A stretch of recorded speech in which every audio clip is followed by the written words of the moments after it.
Mesdames et messieurs, bonsoir et bienvenue dans Question d'actu. Annonce choc hier, même si elle était plus ou moins attendue, Joe Biden renonce à sa candidature à la présidentielle américaine. Une décision qui fait suite à plusieurs appels à un désistement de la part du camp démocrate.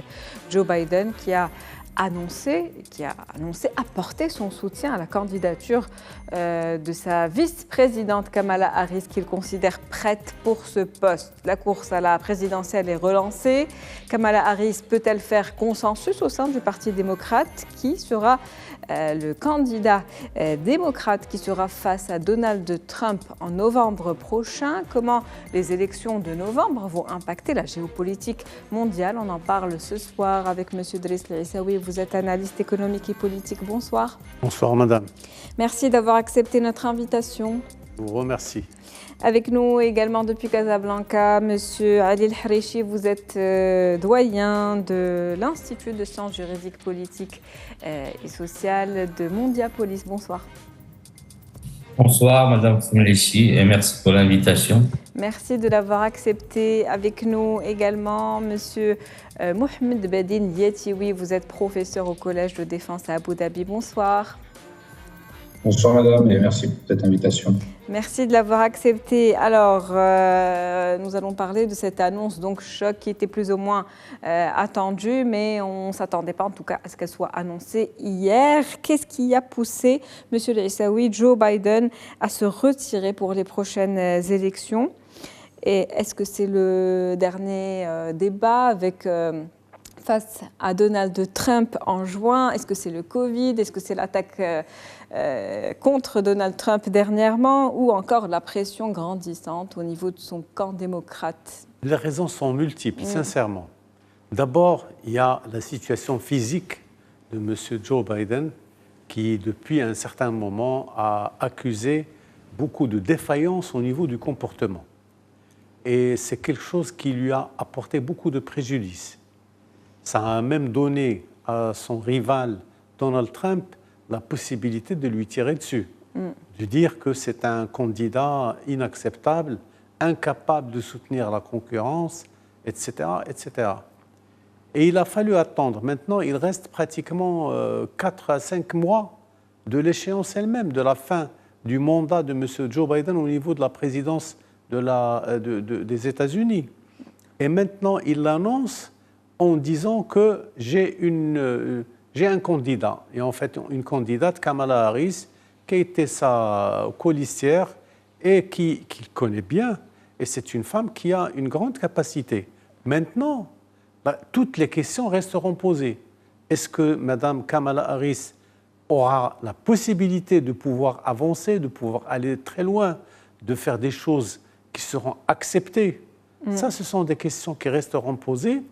Nous verrons avec les chroniqueurs autour de cette table de voir comment Kamala Harris ou un autre colistier un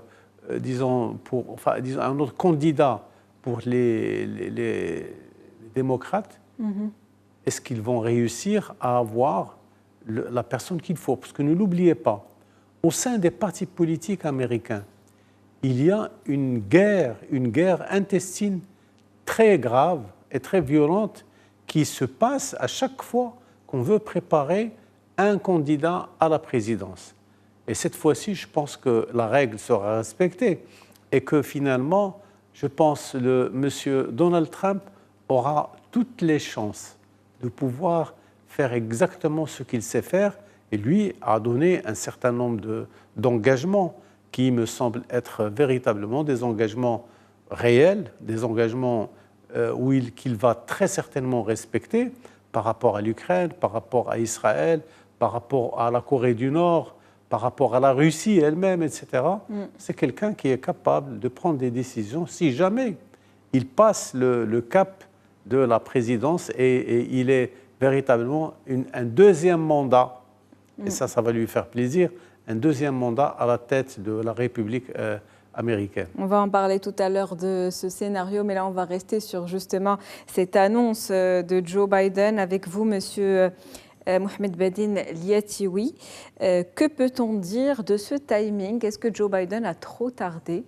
Et pourquoi a-t-il eu tant de mal à prendre cette décision alors que son parti faisait pression depuis quelque temps déjà? Alors, pour répondre à votre première question, oui, je pense qu'il a trop tardé. Il y a eu le cas, par exemple, de Lyndon Johnson en 68 qui avait annoncé bien avant, préalable, dès le mois de mars, qu'il ne se représenterait pas. Donc, ça avait laissé le temps à son parti de s'organiser, d'organiser des primaires dans de bonnes conditions, ce qui n'est pas le cas avec Joe Biden, qui laisse son parti dans une situation un peu difficile. La question, bien évidemment, de la santé a été posée lors du débat face à Donald Trump fin juin. C'était assez clair. Lors du sommet de l'OTAN aussi, ça a été encore plus clair et ça a commencé à être de plus en plus difficile pour lui. Et bien qu'il avait le soutien jusque-là de ce qu'on pourrait appeler l'aristocratie du Parti démocrate, à savoir les Clinton, les Obama, Nancy Pelosi par exemple, qui le soutenaient, à partir du débat contre Trump et du sommet de l'OTAN, on a vu que certains d'entre eux, en premier lieu l'ancien président Obama, ont commencé à faire passer le message qu'il fallait peut-être qu'il laisse la place. Donc là, vu le timing très limité avec une convention démocrate qui aura lieu le 19 août, le timing est très très limité et il place son parti dans une situation difficile, d'autant plus que Donald Trump, en plus d'avoir imposé ses thèmes de campagne, à voir si ça pourra durer, mais pour le moment il a imposé ses thèmes de campagne, il y a eu l'affaire aussi de la tentative d'assassinat qui lui a donné aussi un côté victime. Et le débat face à Kamala Harris, si c'est elle qui est choisie, on aura le temps d'en discuter, sera très très intéressant. Et donc, Monsieur El-Harichi, un retrait selon Biden dans l'intérêt du parti et du pays, mais il reste donc jusqu'à la fin de son mandat. Il s'agit d'un événement aujourd'hui historique. Comment ce qui se passe aujourd'hui impacte le Parti démocrate? Bon, c'est vrai que c'est un événement historique, le fait qu'un candidat à la présidentielle, lui-même président, c'est-à-dire en exercice, qui se retire de la candidature à un second mandat, est historique au niveau des États-Unis. Bon, il faut dire qu'il y a plusieurs paramètres qui ont poussé M. Biden à se retirer. Premièrement, il y a le paramètre d'abord de la santé. La santé, c'est-à-dire la santé physique de M. Biden s'est détériorée ces derniers temps. Et on l'a vu, que ça soit au niveau c'est-à-dire de l'OTAN, la réunion de l'OTAN, on l'a vu aussi au niveau du débat. Parfois, il y avait, quand il parlait à un certain moment, il y a un silence, un vide, et il cherchait les mots. Et ça, déjà, ça l'a fragilisé. Déjà, en tant que débatteur face à Donald Trump, ça l'a fragilisé. En même temps, ça a montré que sa santé, c'est-à-dire, c'était vraiment détérioré. Il y a aussi donc la pression de beaucoup des partis démocrates qui voient un retour de Trump presque imminent. Donc, c'est-à-dire le parti démocrate et ceux qui gardent le temple ont fait, bien que tout le monde soutenait Biden, ont poussé à ce retrait-là. Et il y a aussi donc, c'est historique, il faut dire, c'est historique, d'autant plus qu'il y a eu plusieurs événements pendant ces 2 mois, que ce soit en 8 jours, il y a déjà la tentative d'assassinat de M. Trump. Après, il y a le retrait donc de M. Biden. Auparavant, on a vu la situation de M. Biden au niveau de l'OTAN. On l'a vu aussi au niveau du débat. Donc, ce sont 2 mois assez intenses aux États-Unis, surtout dans une année électorale. Ceci dit, il y a beaucoup de débats au niveau des États-Unis, que ce soit sur des variables internes ou que ce soit des variables externes. Il y a les 2 guerres. Il y a la guerre à Gaza et il y a la guerre aussi en Ukraine et Russie. Donc, ça fait partie de la politique étrangère américaine et de la prise de décision donc du président. Et sur le plan interne, il y a des variables sur lesquelles, déjà, sur le plan économique, il y a 2 visions plus ou moins différentes. Il y a aussi sur les variables sociologiques américaines, beaucoup de déterminisme par rapport à l'avortement, par rapport au vote des jeunes, par rapport au vote des femmes, par rapport au vote des Américains d'origine, c'est-à-dire des Noirs d'origine africaine.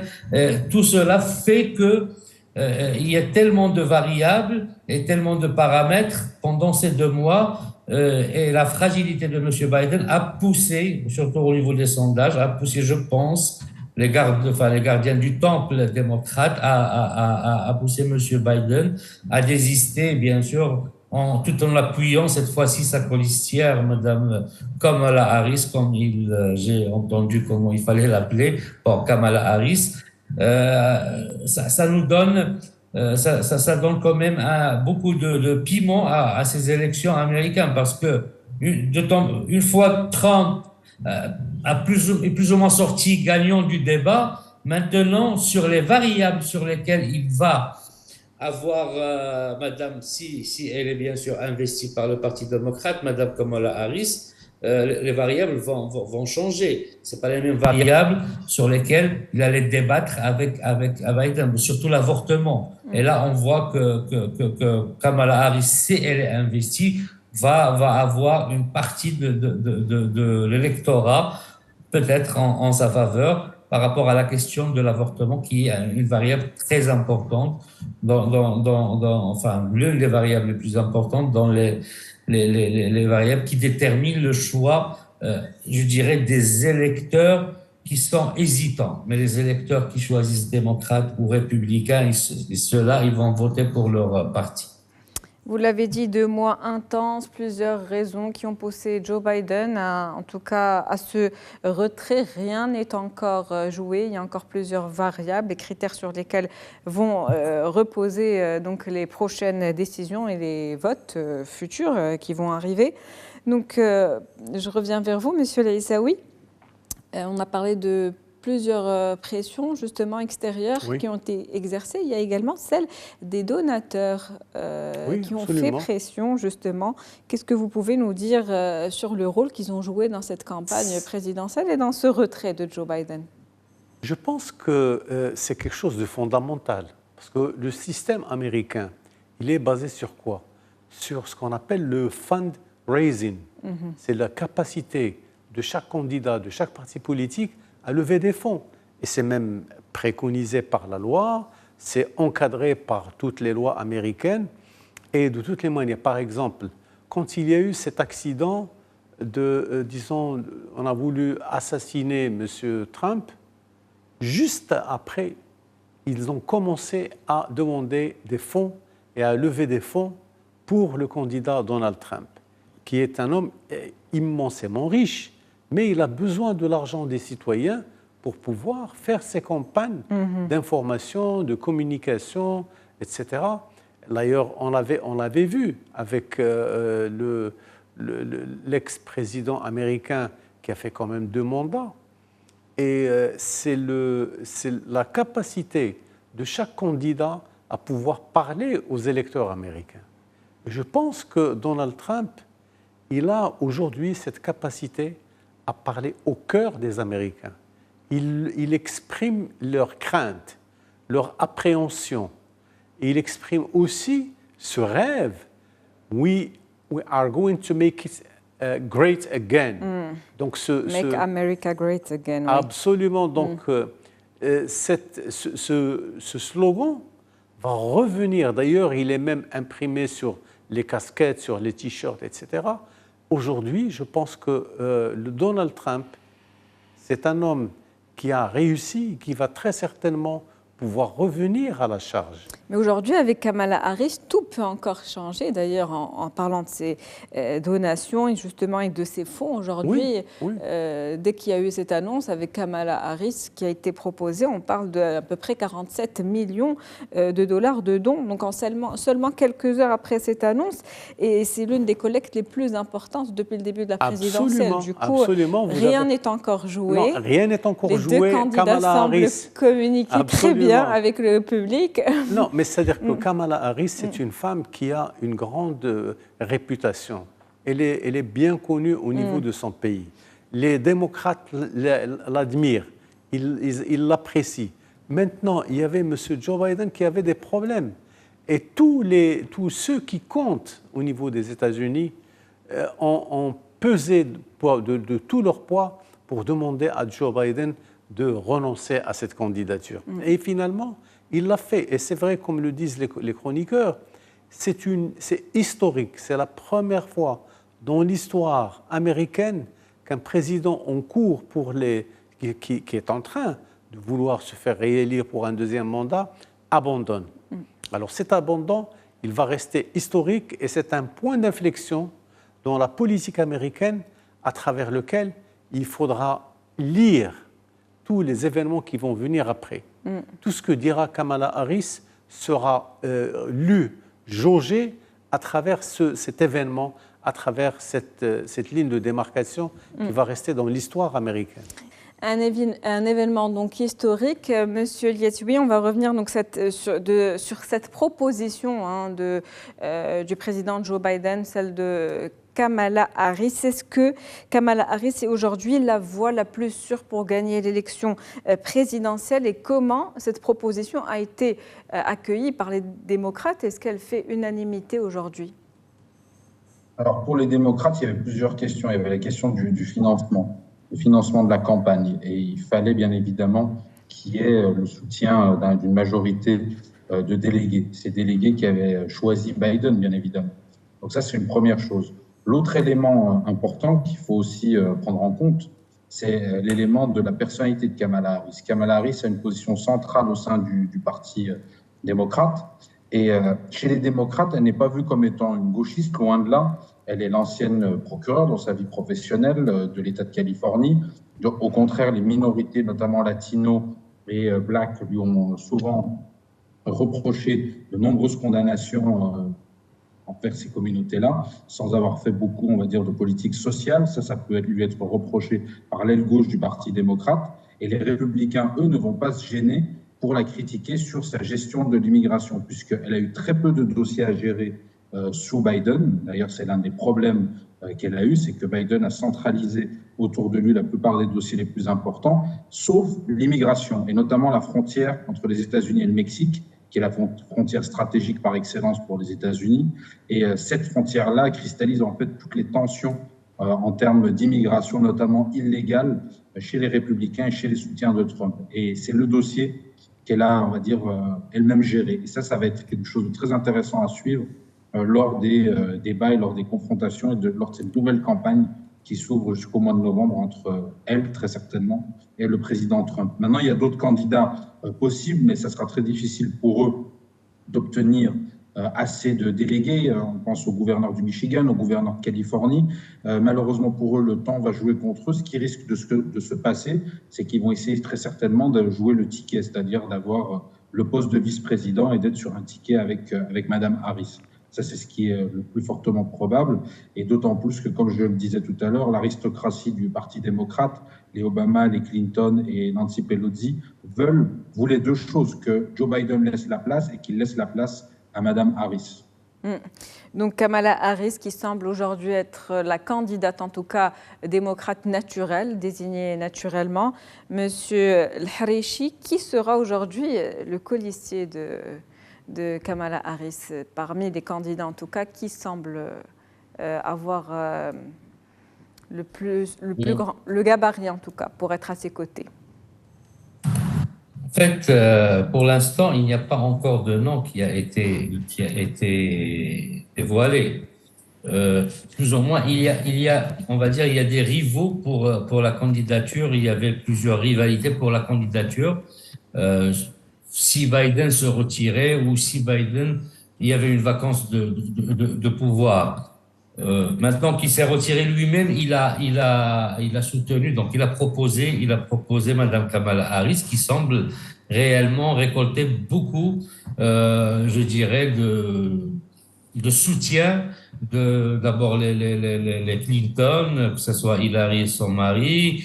Il y a eu le soutien de certains gouverneurs donc américains et même de ceux qui étaient parmi les, on va dire comme Gavin Newsom, donc ou bien Gretchen, je pense, Whitmer, qui qui est aussi gouverneur, qui était l'une c'est des gouverneurs rivaux qui voulaient aussi postuler ou candidater pour le poste de la présidence donc des États-Unis, c'est-à-dire comme candidat des démocrates. Donc, que ce soit du Michigan, du Maryland.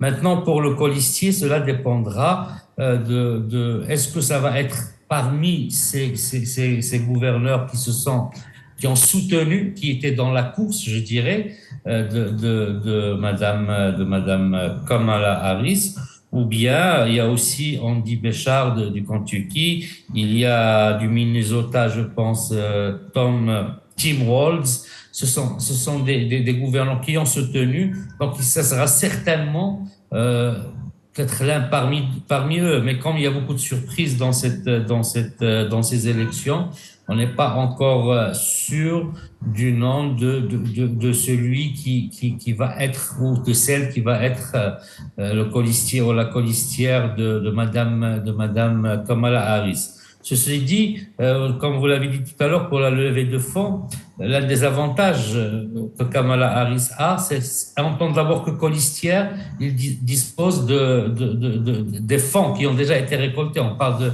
96 millions de dollars. Il y a eu aussi depuis le retrait donc 47 millions de dollars des fonds qui ont été ajoutés. Et puis les donateurs, les grands donateurs, que ce soit le fils de Soros ou bien les grands donateurs, c'est-à-dire des partis démocrates, sont avec Kamala Harris. Maintenant, pour le colistier, je n'ai pas un nom, sincèrement, mais on voit que d'abord la personnalité de Kamala Harris, je pense qu'il y a une forme de convergence des soutiens. Certes, M.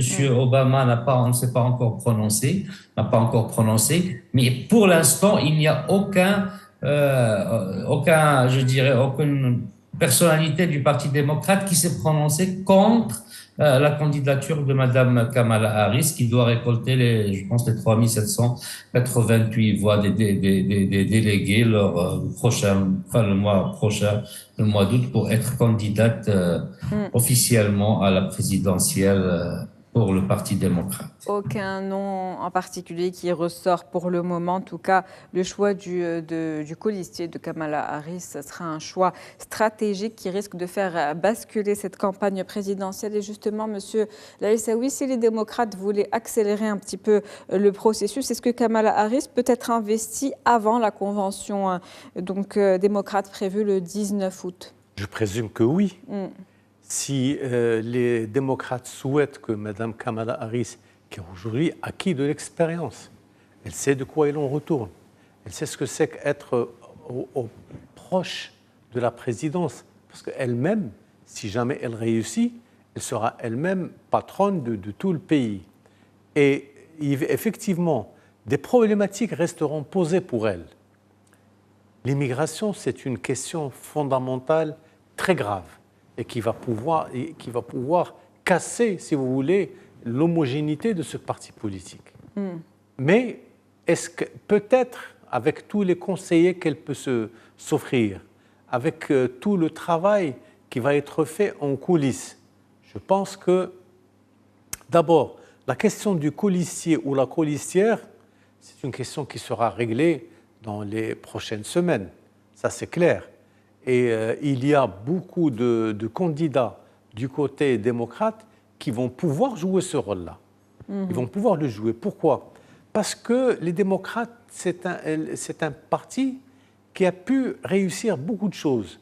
Joe Biden, même avec ses problèmes de santé, etc., et son âge avancé, avec lui, les États-Unis ont gagné sur le dossier de l'emploi. Ils ont gagné sur le dossier de la concurrence. Ils ont gagné sur beaucoup de choses. Nous n'oublions pas aussi que le Parti démocrate, c'est le parti qui défend le droit à la santé. Ce que les démocrates, disons les républicains, n'ont jamais voulu y voir. Maintenant, est-ce qu'elle sera capable de tenir la barre et de rester véritablement la tête haute en tant que future concurrente de M. Donald Trump? Parce que même Donald Trump lui-même, il rigole avec ça. Il dit Kamala Harris, elle est trop facile. C'est-à-dire que ce ne sera même pas la peine d'engager une bataille contre elle parce qu'elle n'a pas les épaules, elle n'a pas la force de faire face à ce que pourrait sortir il a dit qu'elle était plus facile à vaincre que Joe Biden, mais cela reste à voir. En même temps, toute la stratégie de Joe Biden a été axée de Donald Trump a été axée contre Joe Biden. Là, avec l'arrivée de Kamala Harris, on est en terrain inconnu. D'ailleurs, Obama l'a dit. Les démocrates sont en terrain inconnu et tout peut se produire pour le moment. Absolument. On reste ouvert à tous les scénarios possibles. C'est une dame qui va apporter très certainement beaucoup de richesse au débat américain, très sincèrement. Parce que le problème, c'est qu'au niveau des partis politiques américains, avec les grands électeurs, etc., il y a un rôle à jouer.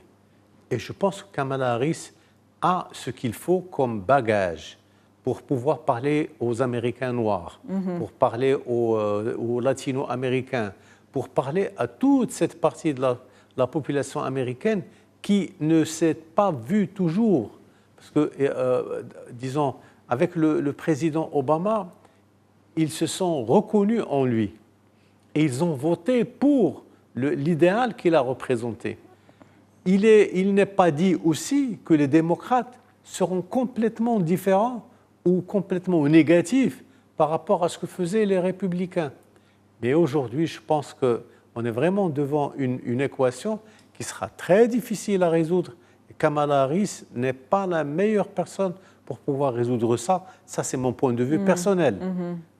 On ne sait pas si demain, Kamala Harris va être capable de tenir tête à Donald Trump, de tenir tête à toutes les campagnes qui sont déjà préparées pour casser, parce que tout était préparé pour Joe Biden. Maintenant, il faut réorienter le fusil vers Kamala Harris. Je ne sais pas ce qu'il va sortir comme, comme news ou comme affaire pour pouvoir la déstabiliser. Justement, est-ce qu'elle sera apte donc à jouer ce rôle et à faire face à Donald Trump, Monsieur Lieti? Oui. Est-ce que Kamala Harris peut mettre en avant le bilan donc, de cette présidentielle aujourd'hui en cours aux côtés de Joe Biden au niveau de la création d'emplois, de l'industrialisation? Est-ce qu'il y a un bilan aujourd'hui positif qu'elle peut mettre en avant et qui peut jouer être un atout pour elle dans sa campagne présidentielle? Bien sûr, elle y a plutôt intérêt. En fait, elle a intérêt à jouer la stratégie de la rupture dans la continuité. C'est-à-dire essayer de s'appuyer sur le bilan économique et notamment le programme de grands investissements qui a été fait par Joe Biden au début de son mandat et qui a donné des résultats positifs sur le plan économique, et essayer dans le même temps de se détacher un peu de Joe Biden sur la question migratoire qui va être finalement la clé de voûte de toute la campagne de Donald Trump, qui va s'appuyer sur l'augmentation de l'immigration illégale, notamment il y a eu une grosse crise il y a quelques mois dans une ville comme New York et dans de nombreuses autres villes, avec un afflux de Vénézuéliens sans papier qui avait fait scandale, sans parler d'autres nationalités d'Amérique centrale notamment. Et ça, elle va devoir essayer de se différencier de son président démocrate. Ça va être difficile pour elle, parce que comme je l'ai dit auparavant, elle a été en charge de cette politique migratoire. Il y a aussi un nouveau gouvernement mexicain qui va rentrer en fonction au mois de décembre avec l'élection de Mme Sheinbaum au mois de juin. Là, on est aussi en phase de transition au Mexique et il va falloir bien calibrer tout cela pour ne pas avoir de critiques ici ou là. Alors bien évidemment, si vous prenez les Mexicains, ils préféraient largement avoir Mme Harris qu'avoir M. Trump comme président, comme chef d'État à Washington dans quelques mois. Donc ça, c'est un autre débat. Maintenant, ce qui se passe, c'est que pour Mme Harris, s'appuyer sur le bilan économique, c'est quelque chose de positif. La chose dont elle ne va pas pouvoir faire, c'est s'appuyer sur le bilan diplomatique, même si on ne gagne jamais une élection grâce à la politique étrangère et grâce on va dire, aux questions internationales. Là, le risque pour elle, ça va être de se voir attaquée par Donald Trump, notamment sur la question ukrainienne, puisqu'on sait que là, il y a une vraie ligne de fracture entre républicains et démocrates. Elle voudra continuer la politique de Biden et Trump a clairement dit, lui, comme son futur vice-président, s'il est élu, J.D. Vance, qu'il immédiatement de soutenir Zelensky Donc là, on a une vraie ligne de fracture. Et sur la question palestinienne, la question israélo-palestinienne, si Donald Trump cherche à la pousser de ce côté-là, elle risque d'avoir un problème, bien qu'elle soit, elle, pro-israélienne, d'avoir un problème avec l'aile gauche du Parti démocrate et notamment la jeunesse démocrate. Il sera donc difficile pour Kamala Harris de se différencier de Joe Biden. Vous parlez donc d'une ligne de fracture au niveau diplomatique qui va devoir se faire par rapport aux politiques donc futures qui seront en tout cas déterminées à l'avenir. Monsieur El Harichi, pour revenir justement à ce qu'on disait tout à l'heure avec Monsieur El Issaoui, quand on parlait de Kamala Harris et quand on parlait de Trump, comment Donald Trump voit aujourd'hui ce changement qui est en train de s'opérer au niveau de la campagne présidentielle? Est-ce que c'est une bonne chose pour lui ou au contraire, il va devoir réorienter sa stratégie? Non, c'est pas une bonne chose dans le sens où déjà, face à M. Biden, certes, en dehors de l'économique et tout, c'est-à-dire quand on parle du débat, il a eu des points d'avance. Il a eu un petit peu d'avance par rapport à M. Biden. Maintenant, Kamala Harris, c'est la colistière de M. Biden. Donc, toute la politique appliquée par Joe Biden lors de son exercice, c'est-à-dire de mandat de président, il est porté aussi, qu'on le veuille ou non, bien que le pouvoir ait été centralisé chez le président, monsieur Joe Biden, mais elle est colistière, donc elle porte autant les résultats bons ou pas bons pour c'est-à-dire le Parti démocrate représenté par Biden et par Kamala Harris. Maintenant, la différence, elle va dans le sens où le chemin, où comme disait mon ami Issaoui, le fusil de tir était bien orienté, bien calculé par rapport les points de faiblesse sur lesquels Trump attaquait Biden. Maintenant, sur le cas de Kamala Harris, bon, bien sûr, ils vont enfouiller sur les affaires. Ça, c'est un peu la question au niveau, les affaires personnelles. On va chercher les défaillances. Je pense que Mme Harris était déjà procureure. Donc, vous avez déjà, ça a été cité. Est-ce qu'elle ne défendait pas beaucoup donc les latinos, les noirs? Elle est plus, je dirais, du centre que du côté gauche du Parti démocrate. C'est ce que peuvent lui reprocher donc ses propres électeurs, donc les jeunes, comme cela a été dit. Mais par rapport à quel angle d'attaque va l'attaquer Monsieur Trump, c'est normal, c'est les élections, c'est le conflit politique. Sur quelle forme il y a difficulté pour lui. Déjà sur le point de l'avortement, elle a une bonne assise par rapport à ce point-là chez les jeunes et les femmes. Sur le point aussi donc de la sociologie, comme je disais tout à l'heure, américaine, il y a beaucoup de variables sur lesquelles le Parti démocrate a plus de voix de jeunes, d'Américains noirs, de femmes, et ça va être en faveur plus de Madame Kamala Harris en tant que femme d'abord, en tant d'origine, c'est-à-dire bon américaine mais d'origine, je dirais pas de l'Amérique blanche de Monsieur Trump. Elle a des avantages il me semble ne pas avoir de dossier, il ne porte pas de dossier. Il a été pendant grande partie de sa vie donc procureur. C'est-à-dire il avait un exercice de fonctionnaire de l'État. Maintenant, ça sera difficile pour lui parce que c'est pas le fusil qui change d'épaule, mais c'est l'adversaire qui change et qu'il faut trouver. Je dirais,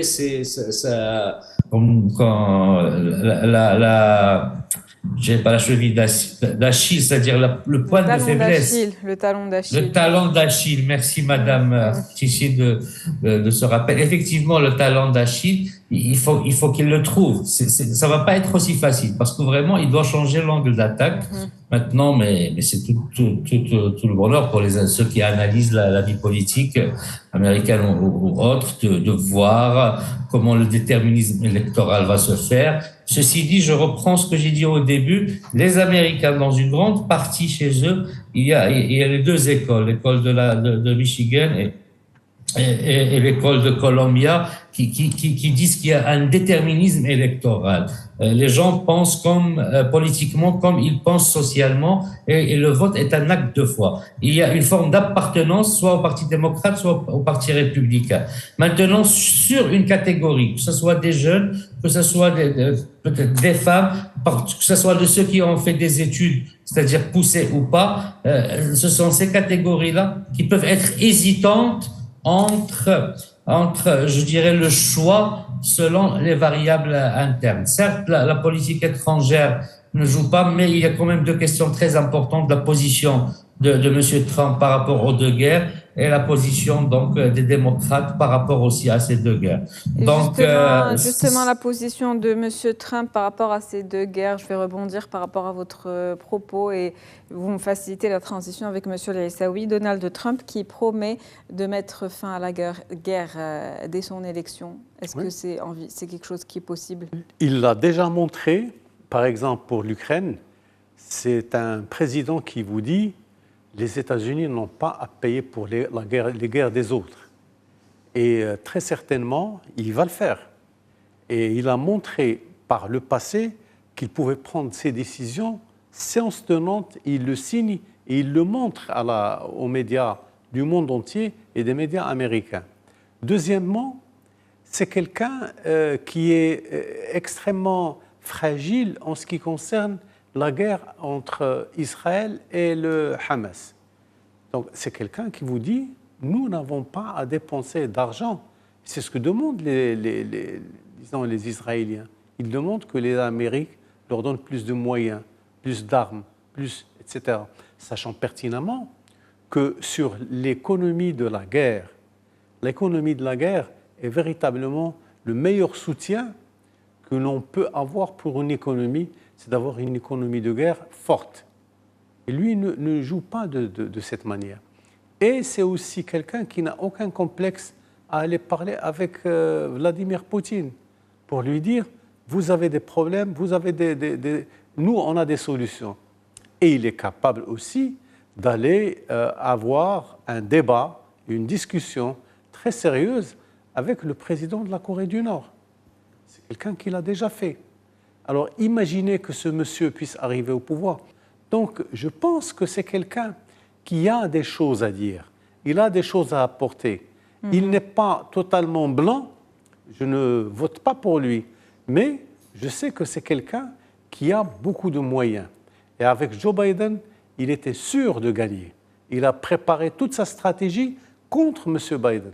Maintenant, avec Kamala Harris, je ne sais pas sur quel pied il va danser. Et on va le voir. Monsieur Lietioui, pour rester sur cette position, pour la paix, est-ce qu'elle peut faire aujourd'hui la différence pour cette campagne présidentielle? Rappelons que Moscou a pointé la rhétorique inamicale de Kamala Harris à l'égard de la Russie. C'était aujourd'hui. Oui, alors les questions de politique étrangère, comme je le disais tout à l'heure, ont un impact en général assez limité, mais là, vu l'ampleur des deux crises et des deux conflits, on peut se demander si justement le fait que Donald Trump soit candidat avec une argumentation solide et continue sur cette question de retrait du soutien à l'Ukraine, est-ce que ça ne va pas finalement générer, on va dire, un vote favorable pour lui du côté des républicains, même les plus indécis, même ceux qui ne sont pas trumpistes à l'origine.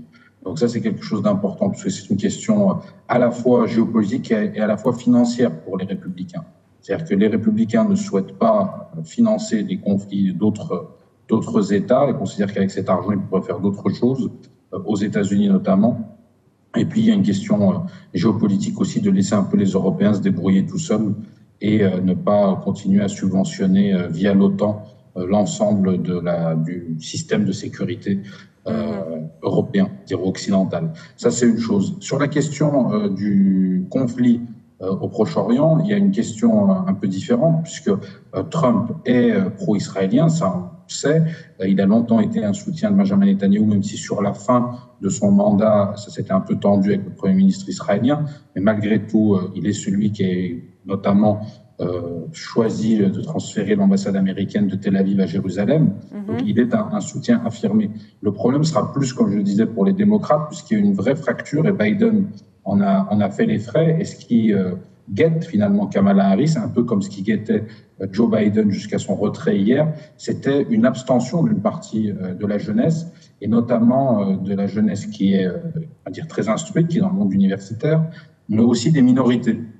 Il y a un autre élément qui est important aussi, c'est que parmi les minorités, par exemple latinos, ou parmi les minorités, par exemple afro-américaines ou autres, pas seulement les minorités arabes, parce que les arabo-musulmans aux États-Unis pèsent 1% de la population, donc n'ont aucun poids électoral. Et la question du Proche-Orient n'a aucun poids électoral. Là, ce qui est intéressant, ça sera de voir comment les autres minorités vont se positionner, si ce sera l'abstention ou si, par peur de Trump, ils vont finir par choisir Kamala Harris un peu par dépit. Et ça, c'est le vrai risque pour elle. Donc les minorités qui peuvent faire toute la différence lors de cette élection présidentielle. Monsieur El Harichi, pour revenir toujours à Donald Trump qui appelle aujourd'hui le président en exercice à démissionner.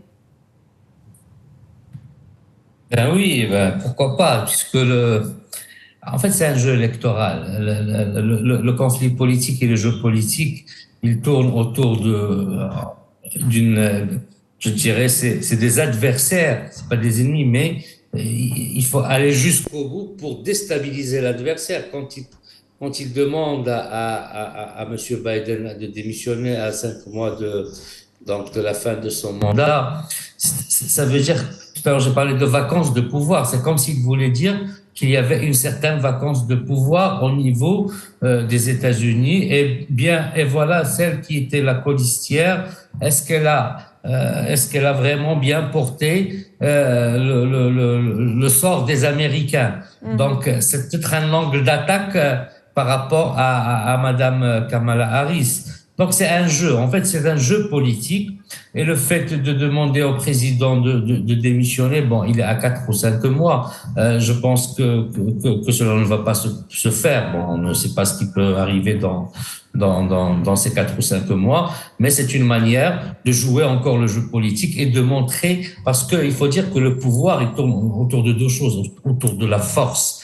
Et quand on est président, il faut avoir l'habilité de diriger un État. Un président malade est un président qui parfois, il doit être ça c'est dans tous les États, la faculté physique et mentale de pouvoir prendre des décisions qui engagent l'État dont il est président, sachant que les États américains, par exemple, il est détenteur des bombes atomiques, donc le président il a cette faculté, donc il doit avoir toute sa capacité physique et mentale pour décider. Maintenant, quand il pousse le président ou quand il lui jette je dirais, il faut démissionner, c'est juste pour montrer que voilà, le sort des Américains n'est pas sûr avec un président malade. Mais tout cela, maintenant, c'est plus pour attaquer Kamala Harris que pour attaquer Biden, puisque pour lui, Biden est une histoire terminée, puisqu'il a désisté, et que après le débat, donc la photo qu'on voit, on voit Biden, il était complètement,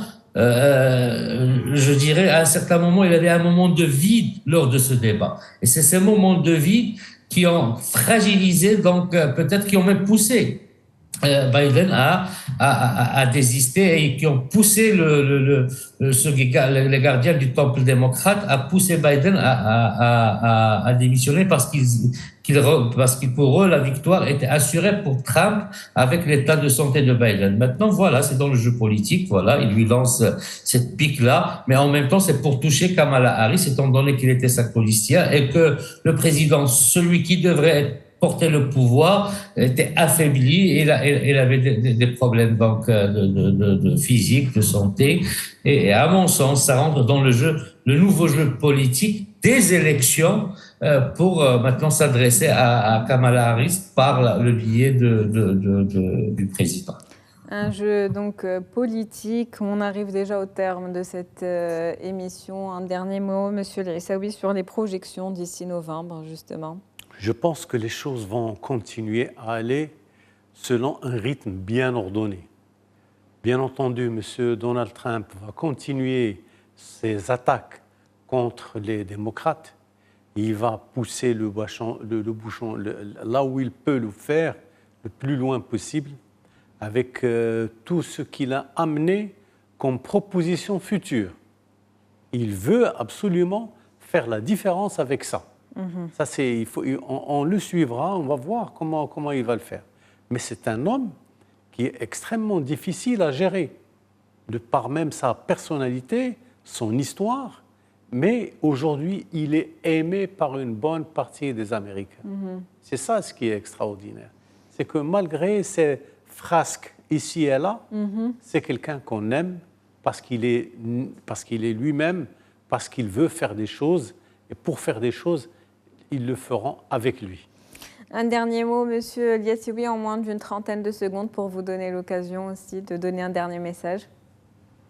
Merci. Oui, en fait, ça va être très intéressant de voir comment l'équipe Trump va recalibrer son discours et quel type, finalement, de ligne directrice l'équipe de Kamala Harris, puisqu'a priori elle sera la candidate, va choisir.